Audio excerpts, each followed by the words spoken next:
day before yesterday, that's like 29th of January, right? I was preparing to go to work and I was like, oh my God, I'm almost done with NYSC. Like, NYSC is about to be done. It's just remaining like 2 months. I would be done. And I was like, hold up. I don't like this. I don't like the fact that everything must end. It started from like secondary school, right? No, okay, primary school. I was done with primary school and I was now moving over to boarding school. And it was like, all right, cool. I was excited to leave primary school because what the hell is happening there? And it had secondary school. Secondary school spent 6 years with people, built a system, a life in this boarding school, in this 4 walls of the school for 6 years, made friends, had a system that worked for me for 6 years. I hardly saw my parents, at least maybe like how many times in a year. Sooner enough, that one came to an end. I was like, all right, cool. It was bound to come to an end, and I went through the process of losing friends, getting out of the system I built, having to like restructure my life again after boarding school. We entered uni, had to come again, start from the beginning, making friends again, building life again, building a system. And after 4 years, it ended. And now NYSC is about to end, and I saw myself in a new state. I saw myself in a new environment, built a system that worked for me, made friends. My life is already like I could just stay here, right? I could just stay in this moment. And I was like, I don't like that. All these things need to end. And now I don't know the next thing forward. I'm uncertain about the next thing forward. But probably I'll go to Abuja or Anambra. I don't know. And at that moment, I was just like, oh my gosh. And it's not even about the way I'm moving from this school to this school, from this state to this state. It's with like everything with life, that everything must surely end. Even though life doesn't end it, death ends it. You understand? And I was like, the impermanence of life, that nothing in life is permanent. I was like, oh wait, hold up. The impermanence of life, what is that? I was like, it can be a thing, because me, I don't understand. Even with the things I've experienced, like with joy, sadness, none of it is permanent. Excitement, the adrenaline rushing through you, the moments you have shared with people, none of them has ever been permanent. One day it will end. And I was like, okay. Let me check whether that, like, is this a thing? Like, has any other person thought about it? The impermanence of life. And immediately I typed it in. I saw Buddhism. It was like one of the concepts of Buddhism. I'm like, yo, it doesn't need to be a concept of Buddhism. This is a concept of life. Nothing is permanent. And there is this quote: change is the only thing that is constant. I'm not going to lie to you. I've always tried to understand that quote, because constant is one of the things that is used in physics. You get, it's an English word, but because it was part of the things we used to say in physics, I didn't really try to understand the meaning. So I didn't understand the whole change is the only thing that is constant. But at that moment, everything just started making sense. Like, change is the only thing that is constant, because change is the only thing that is permanent, according to Heraclitus, right? Because for you to experience joy, or for you to, like, say, travel to somewhere and you experience that moment, you're not going to replicate that moment, like, exactly. It's not going to happen again. Have you noticed that most times when you try to replicate a certain moment in your life, it doesn't flow as the first one flowed. I almost said flowed. Do you understand? It doesn't go as the first one went, because you're trying so hard to make life into what it was before, and it cannot be. It either gets better, or you just try to allow things do its thing, like allow life do its thing, instead of trying to replicate. So it's like, it's only change that is like the permanent thing in life, because once this thing ends, it changes to this thing, it changes to this other thing, it changes to this other thing. Do you understand? I don't even know whether you're understanding what I'm saying, but I mean, I've always thought about this. It didn't just make sense to me. It just didn't make sense to me as to why things would end. Moments with the people you love, suffering, pain, joy, the ups and downs. None of them is permanent. Okay, 2022, I was in so much pain. And now 2024, most times I'm like, oh my gosh, I miss the pain I felt then. I miss the sadness, because like sadness is so addictive, and I miss crying. I miss listening to the songs I used to listen to. But then that sadness was also not permanent. Can I also remember a time when I laughed unburdened. My laughter was filled with so much light. Like, it was like butterflies rolling through my body. Like, it was it could come out easily, like belly aching laughter. Oh God, I can remember when I laughed that kind of laugh. And maybe most times when someone tell me a joke or I'm with someone, I will try to replicate that. I went on YouTube to like also search about like, has anybody ever talked about the impermanence of life? And it's like, yeah, people have talked about it. I mean, it's a concept in Buddhism, right? It's like a doctrine or like a dogma. I don't know. But it's like something they talk about in Buddhism. It's like a concept. I'm like, this is something people should, talk about more, because we all experience it. I mean, we are in Nigeria, but maybe Nigeria is actually defying the odds. Like, defying the whole impermanence thing, because what the hell is with this inflation? It has permanently been increasing, constantly just changing. But then, the impermanence of life says the bad stuff would go to, it's not permanent. Do you understand? So it's like why the economy might be hard on you is because you are living below the chain, right? Like an $10, oh, he knows that the inflation is bad, like the economy is bad, but he has the money to rise above it. So life is cool, life is chill, life is good. So why us, the plebeians, the ordinary people that don't have money, will still have money in Jesus' name? It seems like it's a permanent thing that is just growing. Like this thing can never ever stop. It's because we have not risen above the chains. Like we don't have the money to rise above it, to be bigger than it. So if tomorrow now you get a job that's paying you like $10,000 per month, oh my gosh, what?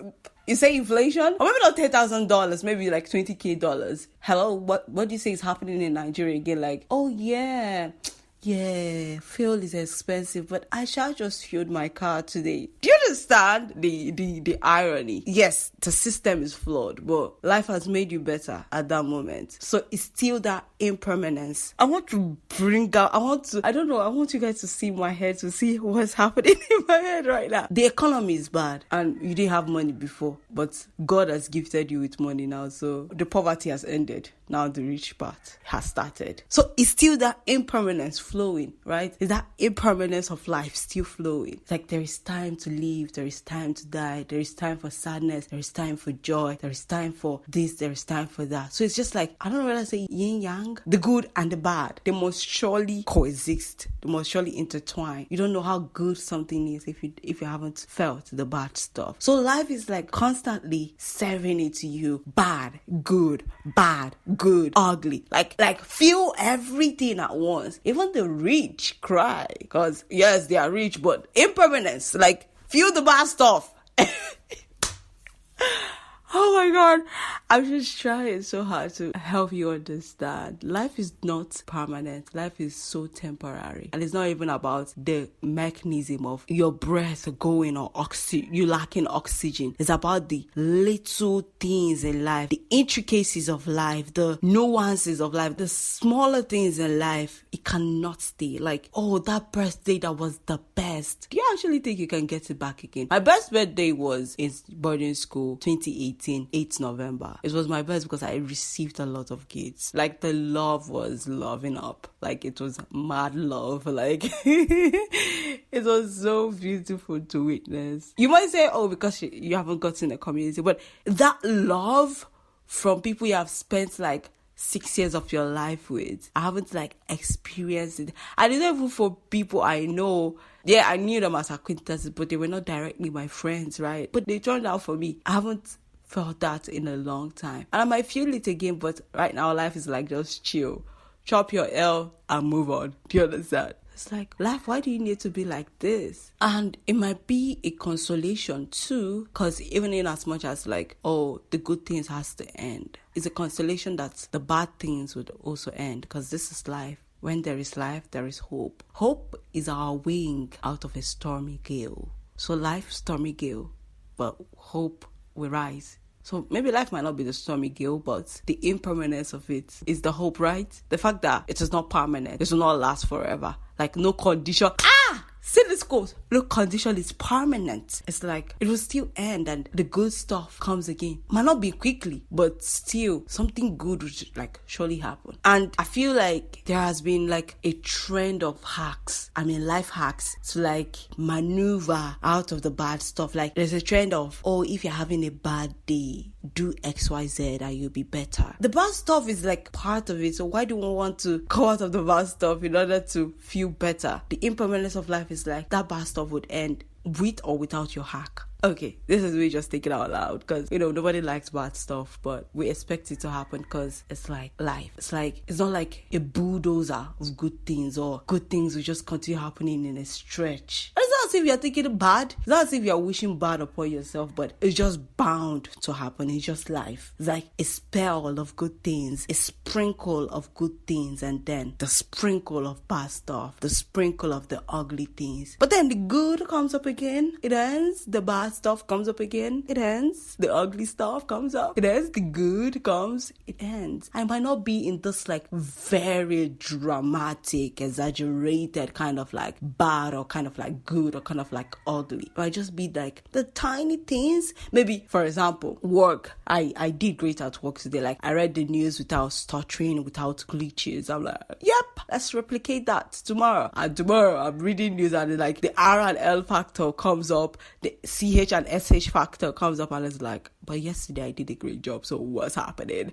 The impermanence of life. Do you understand? Like what's happening is that, okay, yesterday was good, but today we could use a little bit of mistake, go practice more. We could use a little bit of mistake. We could use a little bit of embarrassment today. So chop your L and move. So it's just like embracing it, right? Embracing the fact that good things would end. That experience would end. That moment would end. You might not see that person ever again. That bad stuff would end. And it's like what life is made of. I also brings up the topic of nostalgia. It's remaining 2 months to go from Kaduna, and I already know that I won't feel good. I can remember when I was in camp for 3 weeks. I didn't like the fact that I was leaving camp. I know people are going to crucify me because camp is like shitty for them, but camp was good to me. I loved staying in camp, and at the point I didn't want to go. And I was like, oh my gosh, why does this thing have to end? Let it end when I say it should end, not when life or the system says it would end. Let it end on my own terms. But there's like already a structure, so everybody has to follow it. I was like, all right, cool, I'm going to leave. And now 9 months later, 10 months later, 8 months later, I have to leave the structure. I already know I would miss this place. I would miss the people I met here. I would miss the people I stayed with in their home, the people that welcomed me into their home. I know that I'm going to miss them. Another thing to commit to memory, another loss, if you will. Another thing to put into nostalgia. Brings up the topic of nostalgia because it's like looking back, reminiscing on the good things, and forgetting the bad stuff. Nostalgia is a lie. Nostalgia will make you think that things were beautiful then, forgetting that there were like sprinkles of the bad stuff, sprinkles of the ugly, and obviously the good stuff. The impermanence of life.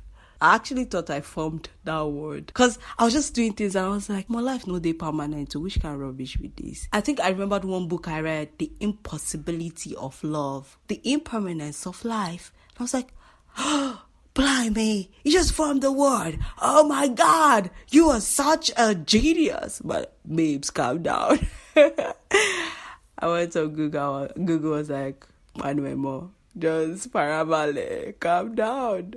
It's a concept in Buddhism. I feel like if we commit that concept, the fact that life is not permanent, the fact that change is bound to happen, the fact that that yummy feeling, that yummy thing you have might turn into something else, and that sour thing can turn into yumminess. If we embrace that concept, I feel like we could deal with life a lot better. When I was talking about yumminess, I was thinking about love. So say you're in a lovey-dovey relationship, like it is beautiful. It might not be abuse or cheating that would end it. Nah, I'm not talking about that. Death, like the person dying, that's the end of the yumminess. So it doesn't have to be them still carrying oxygen, or that stuff still carrying oxygen, still being in your physical environment and then changing. It could be them just getting away from the surface of the earth, and like that is it. It is done. The love was not permanent. So it's just for that moment. It was just for that being. It was for the X amount of years. For something to be permanent is like forever. It's hard because especially when you want to be in the present and just commit everything to memory, it's like, oh my God, it would end. It will surely end. I don't want it to end. It's so sad. Oh my God. We cannot run away from it. We cannot be Christian or Muslim or Buddhist or whatever you are. It's something you cannot run away from. The fact that suffering does not last, joy does not last, pain does not last, love does not last. Nothing lasts. Something must surely end it. One time I was thinking about like what has loss done to me, and I realized that the 2 times I lost something was the time I found something greater. The good that came from it was amazing. And those 2 times were 2018 and 2022. And 2018 and 2022 would be like remarkable years in my life, because those were when I stepped out of myself and went for something I really wanted, because I went through loss. In as much as the good stuff end and we experience loss, we experience death, we experience the end of things, of course it will deal with yourself because you identified so much with that thing you lost. It's also an opportunity for you to find purpose, find destiny, find your value, your impact in this world. I don't know if you have been following me, you would know that 2018 I found radio. 2022 I found a book that changed my life and made me go back to radio. In my moments of, this good stuff ended and I felt bad that it ended, the loss was jarring. The loss was like it teared my heart, but those were the times I experienced beauty. And now thinking of it, because how I'm getting this clarity about the impermanence of life is from watching Eckhart Tolle. He's like this, I don't know what to call it, but he's like a life teacher. When you experience like this impermanence, especially when it comes to the bad stuff, it's like being grateful for it. Because at that moment, at that time, you lost that thing. You might not be happy about it because obviously it's lost. But a year later, 2 years later, when you are able to sit with it, it becomes like moments of gratitude for you. You might not realize that, you gained something beautiful, but if you're self-aware enough to think about it, you realize that it was in this loss that I found this gem. It was in this mess that I found this beauty. So it just teaches you that life can also be your ally, right? Life is like your friend. Life is, fair and not fair. Be present, right? Journal about the day. Record the day. Even when your memory fails you, you open that journal, you listen to that voice note and you remember that, oh my gosh, I had this moment in my life. You look at the picture and you remember, right? And this is to you that have found it so hard to deal with. I've been finding it hard to, it's been hitting me badly. It's a consolation that when I'm experiencing pain, something good is bound to happen soon. I'm experiencing joy. Oh wow. It's here for the moment and let's enjoy you. And then it also brings the conversation of when good things are happening to you right now, you're like, okay, let me just do this one, it will happen again. Yes, it will happen again, but it's better you enjoy it now that it's here for you, because it will not be forever. Opportunity comes but once. Oh my God! All these quotes are making sense to me now. Opportunity comes but once. No condition is permanent. Change is a constant. You don't understand the deeper meaning of these things until you have like a pattern to follow. And you're like, it has happened here. It has happened here. It has happened here. It has happened here. It has happened everywhere. And it starts making sense to you. I don't know how to end this podcast. This episode. Cherish the moments. The bad stuff, the good stuff. Change would come in, life would come in. And you're gonna be okay. It's part of the package. Life is not fair. Life is fair. Life is a cocktail of a lot of things. A cocktail of pepper, tomatoes, like Bloody Mary, martini, vermouth, all of them intertwined.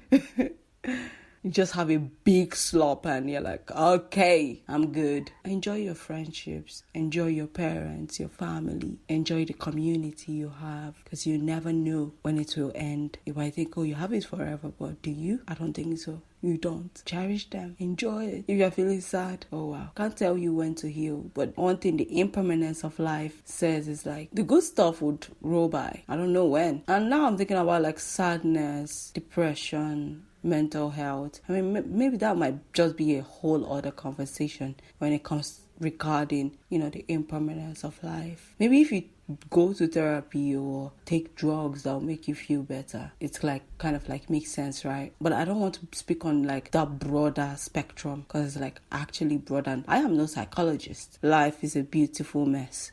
Enjoy it, embrace it. That is it from me. Thank you for listening. Just like every impermanent thing, the podcast or the episode is coming to an end for today. You'll hear from me next week. Thank you for listening. Bye. I was studying the Bible today, so I wrote something. Let me just read it out. Today's Bible study led me again to think about the impermanence of life. Relieving yourself of any possessions you think you have and realizing you don't have anything. You came into the world bare and you would leave bare. When you lose things, it would sting, but there is a self that supersedes the possessions, and that self is designed to exceed the odds, and the goodness of life will surely roll by again. Thinking about this stuff also reminded me of Dido's Life for Rent, where she said, nothing I have is truly mine. So it's just, God, it's such a big thing, because impermanence will teach you that you have stuff, right? But you don't really have them, because one day it would end. You understand? And as human beings, we want security, and security is like permanence, for things to be like stable, for things to last forever. But life doesn't last forever. Things in life doesn't last forever. It's like impermanence is like very, very constant. So when you kind of like embrace the impermanence of things, it will still go, but you now know that, okay, maybe I identified with this stuff I lost. Maybe I didn't identify with it, but now it's time to move on. It's time to embrace the loss and, find other things to do with myself, find other things to do with my life. So instead of like reeling under the loss and wondering, why did that happen to me? That shouldn't have happened to me. Who would it have happened to if not you? And it's not as if your village people are chasing you or like God is wicked. It's just like how life is. Do you understand? It's just like the ups and downs of life, how life ebbs and flows.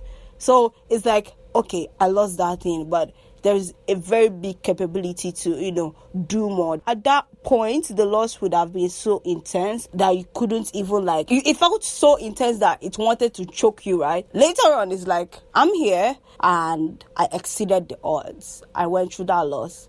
But you know what? I'm actually strong. So I don't know. Like me that is saying it, I'm saying all this thing because it's just like, I knew the concept before, but I didn't really understand the gravity of it.